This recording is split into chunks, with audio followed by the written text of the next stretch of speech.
There are no postponed items this evening, so we go right on to public comment limited to items that are not on the agenda. And we have with us this evening our County Commissioner, Tim Burns, who is father of new twins. I suppose every time somebody introduces you lately, they say that. Do the twins know that they're taking the, stealing your thunder there? Yeah, I don't think they realize that, but I appreciate that because everyone understands now why my eyes are all baggy when I come up and speak, and sometimes the words are a little slurred. I'm not getting in any trouble. I'm just not getting a lot of sleep. Congratulations again to you and Barbara. Thank you. But yeah, we were pleased to welcome Maggie and Jack Burns a couple of weeks ago, and they're all healthy, and Mom's doing great, and appreciate all the well wishes that we've received from people throughout the community. I wanted to give an update on some things that are going on in the county, just because I haven't been up here in a few weeks and like to stay in touch with everybody in the council and in the community. Starting tomorrow, Tuesday, February 17th, is the beginning of the open enrollment session for people who want to apply for the county's summer jobs program. Now, there's two components to the summer jobs program. First of all, if you are a high school student over 16 or a college student that's a resident of Oakland County, we have special intern-type jobs for you that range anywhere from working on landscaping to working as a clerk in the Economic Development Office to working as a laboratory assistant in some of the different labs that the county has in the medical department to working as a law clerk. And in order to apply for these, there's a limited number of openings, and they are competitively reviewed. But to be eligible, you have to apply between February 17th and I believe it's March 2nd or 3rd. It's a 2-week window. Now, a lot of us may not be thinking of summer, especially when I unfortunately heard that we're going to be getting a little more snow in the next couple of days. But if you miss out on this 2-week window that starts tomorrow, you cannot apply for a summer job if you are looking for one of these student positions for a high school or college student. So if you're a parent, if you're a grandparent, uncle, friend of the family, if you're one of those kids out there watching right now and you're interested in looking for a summer job, go to oakgov.com/jobs starting tomorrow, and there'll be postings for all the different type of opportunities there are, and get that application in before the deadline. It's a strict application deadline. If you miss it, you will not be considered for a job, even if you may have done it in the past years. You have to do it in this 2-week period starting tomorrow. So again, you go to oakgov.com/jobs, or you can always go to my personal website, timothyburns.org, and we'll have information and links to those sites as well. But I encourage people to do that. Also, I know times are tough and people may be looking for work who aren't students. If you are a non-student adult, there are also a limited number of openings for summer employment with the Parks and Recreation department, where you can work at one of the 13 county parks doing different activities, or one of our mobile travel units. In order to apply for that, again, applications start tomorrow, Tuesday, February 17th, and they go for 2 weeks. If you want to apply for one of those part-time jobs, you need to do that now, or you can miss your opportunity. Again, they are limited in number, and they're based on competitive review of applications through a merit system. But if you don't try to apply, you have no chance of getting those jobs. And I'd like as many people as possible to have the opportunity to apply for those positions. Next, every year I sponsor for the County National Consumer Protection Week. We partner with federal and state government authorities to promote consumer education. And the last few years I've hosted at Walsh College a forum where we've had consumer experts come in, and we've had different themes.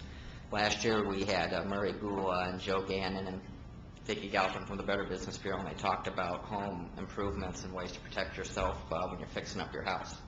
This year, because of the state of the economy, and we've seen the stock market going down and people are losing their jobs, there's a lot of financial turmoil going on. I thought it was important to maybe focus on how to be smart when it comes to finances, whether you've lost your job or you're concerned about those investments. So we have a great panel this year. It's going to be on Saturday, March 7th at Walsh College at 1 p.m. It's at the Berry Center Auditorium right on Livernois there. And we have Ken Ross. He's the commissioner of the Michigan State Department of Financial Insurance Regulation. So if it's a bank, it's a stockbroker, an insurance agent, they are all regulated by his department. He's going to be there.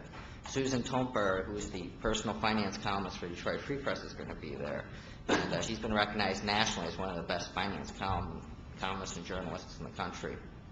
We're going to have Rick Bloom, who has a radio show, but he's also a financial columnist for the Observer and Centric newspapers. You may have seen him in Detroit. Centric writing a column. I think it's every Thursday or Sunday. It's in the paper.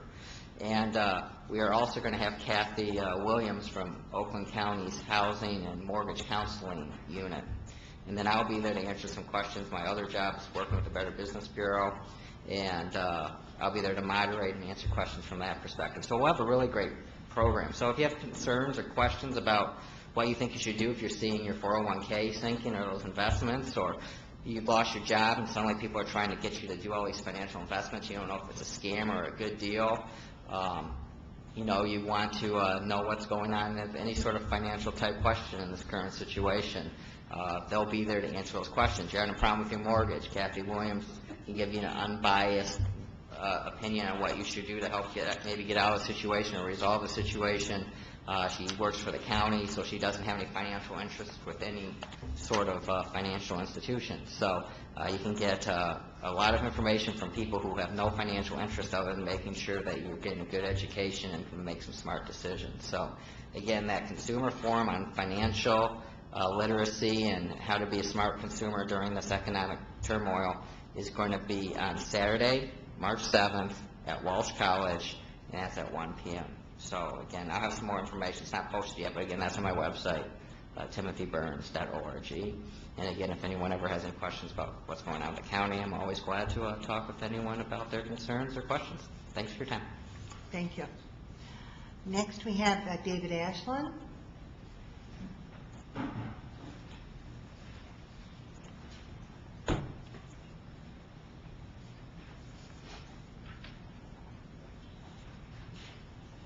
Good evening, Mayor and Council. Good evening, David. Tonight I want to discuss the Troy Community Center and specifically the Fitness Center. Let me start by saying I'm a member of the Fitness Center. I've been a member there since it first opened, and I don't remember when that was, but I was one of the early sign-ons.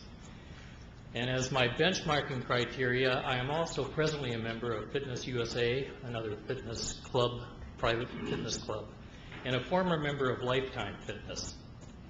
So with these two private organizations as benchmarks, I think I can safely say that the Troy Fitness Center is superior in product quality, in workout environment, cleanliness, and quality of employees.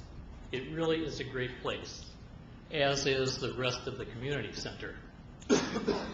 Now, I know at the present time,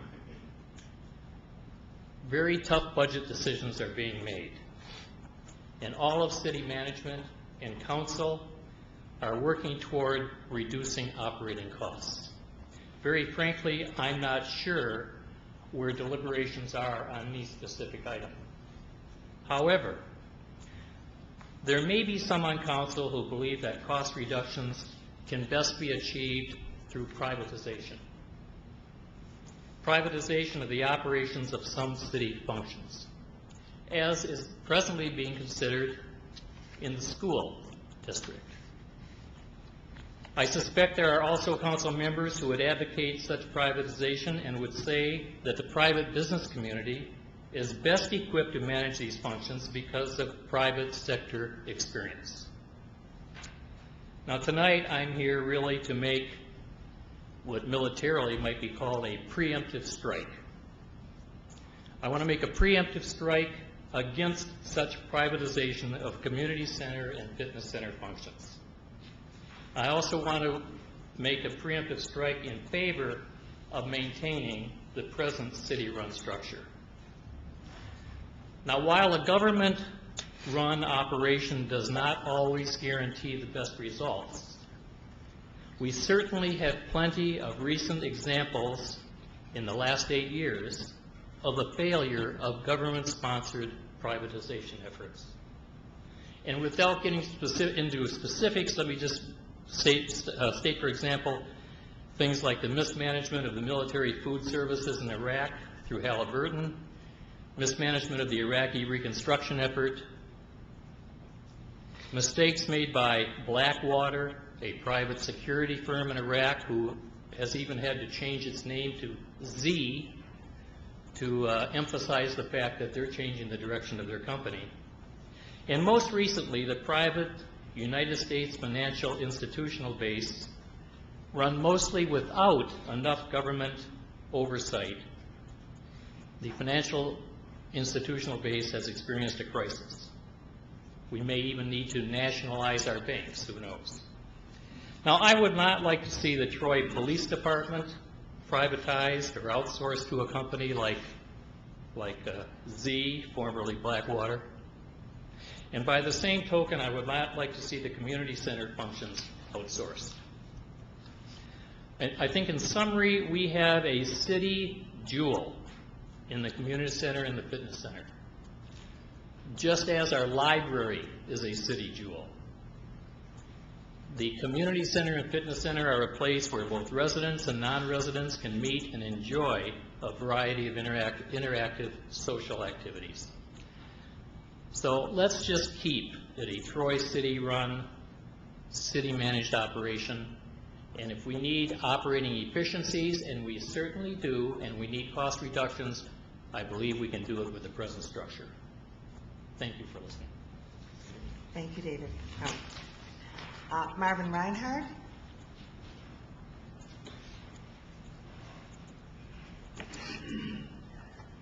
I'd like to start out by saying that I understand by Wikipedia your roles as council people and the mayor. Strictly ceremonial, and your committees recommend what your actions are, and that's why it's printed down on a piece of paper, and you can't invent your own stuff. So when I seem critical, I'm not criticizing you people, because you people are only the result of the brains that bring forth what you have to vote on. And according to our own school system, they can't control their own education system. 1% raise, 222 families could be in jeopardy of their jobs. That's a brain. Second, I agree with this gentleman that that senior center is a money pit for some corporations that actually run businesses out of them rooms. But it's okay, because it's just another crooked operation running inside the city offices. Two, since the Planning Commission and the DDA concentrates basically on 16 Mile, I took it upon myself to bring green into the city of Troy. And I missed the last week, if you noticed, but I dealt with over 60 different conservation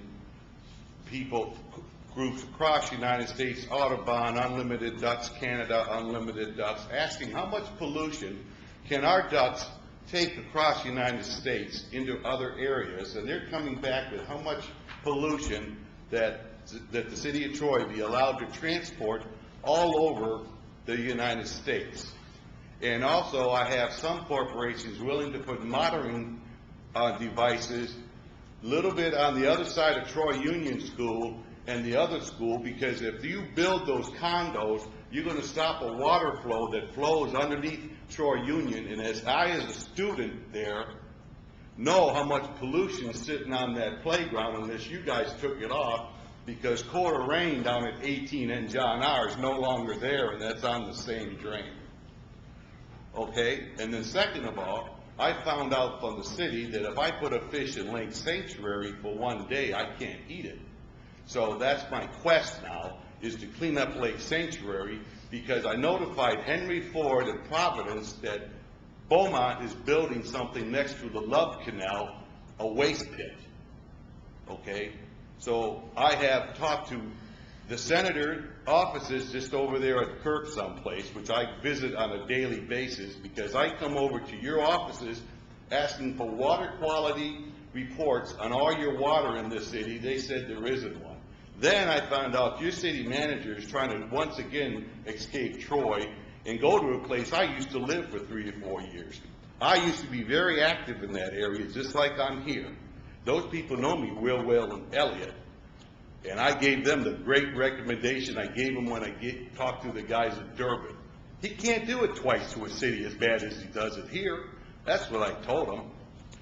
And I never sleep. So you guys can worry about 16 Mile, you can worry about over there, but I got lawyers looking for air pollution, and Obama says if I can smell you, I can sue you. And 16 Mile is set up for Clausen just to rape Troy.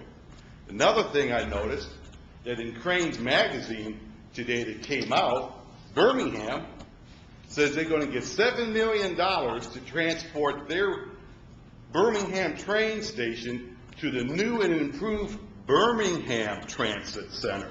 That's what it said in Crane's, and I said, Barnyard's house could not be moved for over 5 or 6 years, and in 1 year, Birmingham could get $7 million to move their train station over on the Birmingham Transit side. That's in Crane's magazine today. So that's how much Troy cared about the barnyards. Okay, they waited till the lady died, then they changed the whole name of the operation to something else, and his house is not still moved, and Birmingham will probably move their train station faster. And that's how Troy treats his historical people. And I'll be like I said, every 2 weeks, I can't help it that you don't have brains in these commissions, okay? I haven't been around. So I got the rest of Troy covered. You guys just do your DDA thing. Have a good time. Is there anyone else that is here on an item that is not on the agenda? Then we'll